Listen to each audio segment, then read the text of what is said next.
Now, Sri Derek O'Brien.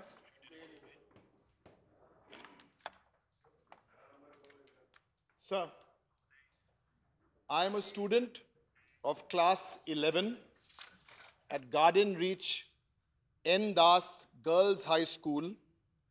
My father is a tailor. Last few years, I've been receiving 500 rupees every year. And when I turn 18, 2 years from now, I will receive 25,000 rupees.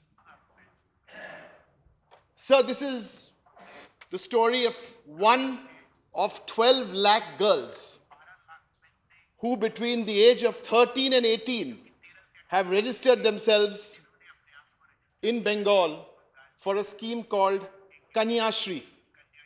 Kanyashri has been so successful a scheme because A, it stops girls from dropping out of school, B, it delays marriage, and C, it puts the money into their bank account, 500 rupees and then 25,000 rupees. It has been so impressive after the pilot project and now with 12 lakh girls that the United Nations, I'm proud to say, is now partnering in the Kanyashri scheme. And tomorrow, significantly, is the first, tomorrow, August 14th, is the first Kanyashri Divas, which we are celebrating in Bengal. The reason I shared this story is because we heard about the Beti Bachao, Beti Padhao scheme. It is a similar sounding scheme. We have no issues with that. But my humble request to the Ministry of Women and Child Development is that this is one example I've given you from Bengal. There are others, for example, the Shwabolam Ban, where the residents of government and NGO homes are being recruited into ICDS projects, or another scheme called Sukanya, where trafficking welfare homes for victims of torture go to the State Resource Center. So these are some examples. And I believe that there are examples not only in Bengal, but in Maharashtra, in Kerala, in Tamil Nadu, everywhere. So the first focus of the ministry should be to examine those schemes which have been piloted, which have been rolled out, which have been successful on the ground.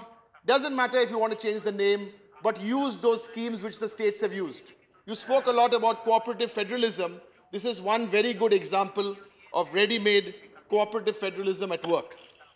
So the second point I wish to make today is about implementation of existing laws. I only want to bring you two examples because I think we have enough laws, but the two specific examples of implementation. The first is the Law for Protection of Women from Domestic Violence Act. Now, there are protection officers who are needed to be placed under this act. You have to have protection officers. 6 states have already got protection officers. 20-odd states do not have protection officers. Obviously, I'm very proud to say that Bengal is one of the 6, but the broader picture here is that please do not let district magistrates become, they're doing other roles. Please don't put them up as protection officers. Use the protection officers who are full-time protection officers to implement this very good law.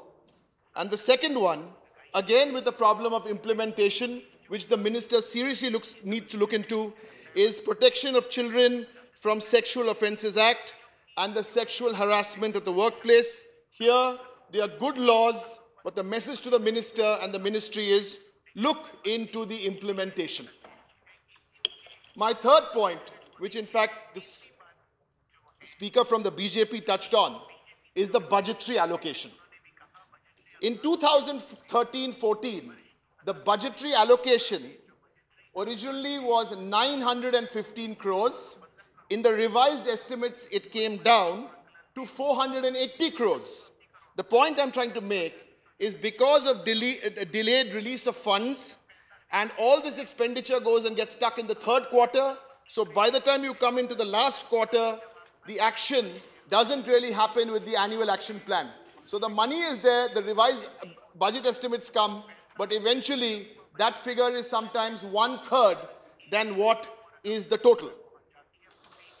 So the fourth point is the point about, somehow linked to the third point, I want to talk a little about the convergence of schemes. So the National Mission for Empowerment of Women, set up in 2010, here the basic concept was that you converge a lot of women-centric schemes so they become like a whole, so you don't go piecemeal.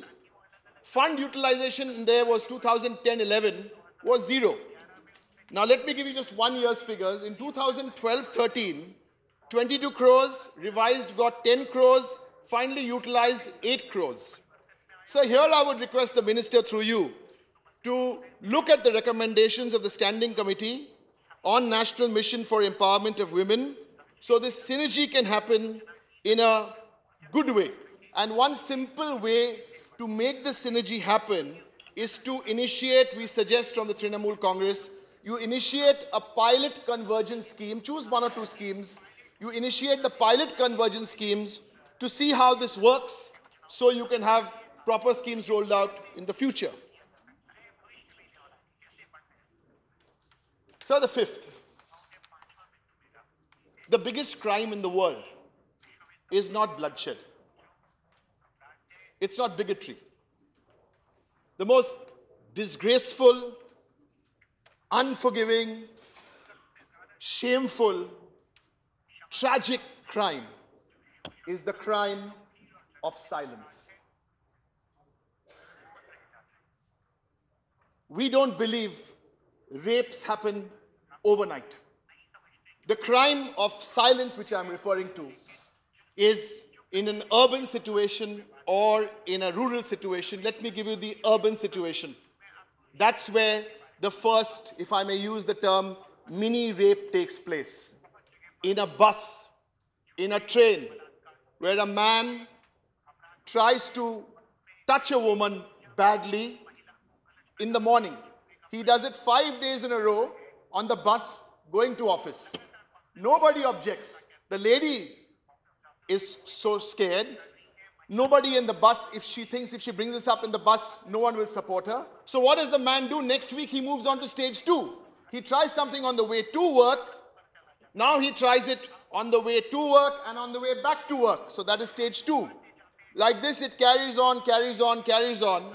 Roundabout, it can happen to a woman, it can happen to a child. I was molested in a bus when I was 11 years old. I've spoken about this on national television.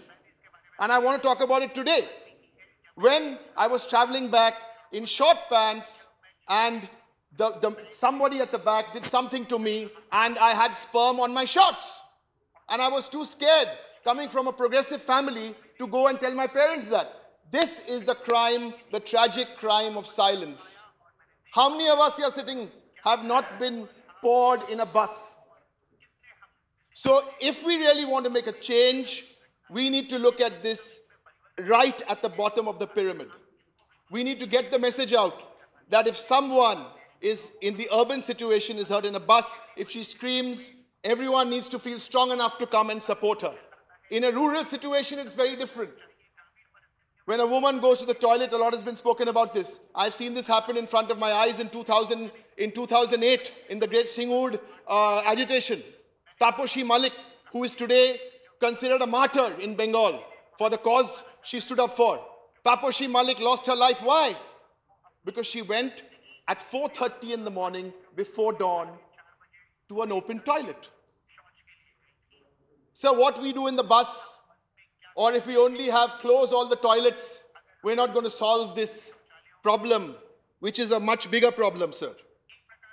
Because this impunity of behavior gives us, as males, more power to continue with this impunity of behavior. And I must make a slight digression here, with your permission, sir. I noticed that in the Rajya Sabha, there are 29 people speaking on this subject. 13 are ladies, 16 are men. I think this is good, because men need to speak more on this subject, because they are the cause of all the problems. In the Lok Sabha, I'm told, 80% of people who spoke, with all due respect to them, were ladies and 20% were men. I want to come back to this other big point, sir, about where do we address this point? Where do we address this? We have to address it at 4 levels, at 4 places, because otherwise these arguments become too complicated and we don't really realize where they start, where they finish. The 4 levels are SHIP. School, home, institution, public place. If we look at everything and put it under these 4 heads, we would have been going in the right direction. So, not a very interesting and a very sad statistic. We in India have killed more female fetuses in the last 10 years than the population of Greece and Sweden put together. Now, there are enough laws in place, but in the last 10 years, 143 people have been convicted in the last 20 years. The law is there, but we need to get this law to work in a more useful manner. And here I have 2 suggestions, both related to the Women and Child Development Ministry, working closely in conjunction with 2 other ministries. For female feticide, it is very, very important that the Women Child Department, along with the Health Department, they must make this happen together. I'm told in 1 or 2 states, not mine, but in 1 or 2 states, they have a software where when the ultrasonography is being done, you register it, it gets registered as female, so a doctor can't tinker around. So one is working closely with the Women and Child Department and the Health Department, and the second one, where I suggest you work closely with the HRD Department and the Women in Child. So we will not have repeats of what happened in Bangalore or what is happening across the country where, and this is a subject close to my heart, where in schools, children are being abused. For example, if a ministry wants to send out an advisory to schools, for example, have female security guards. I mean, that's what in a girls' school.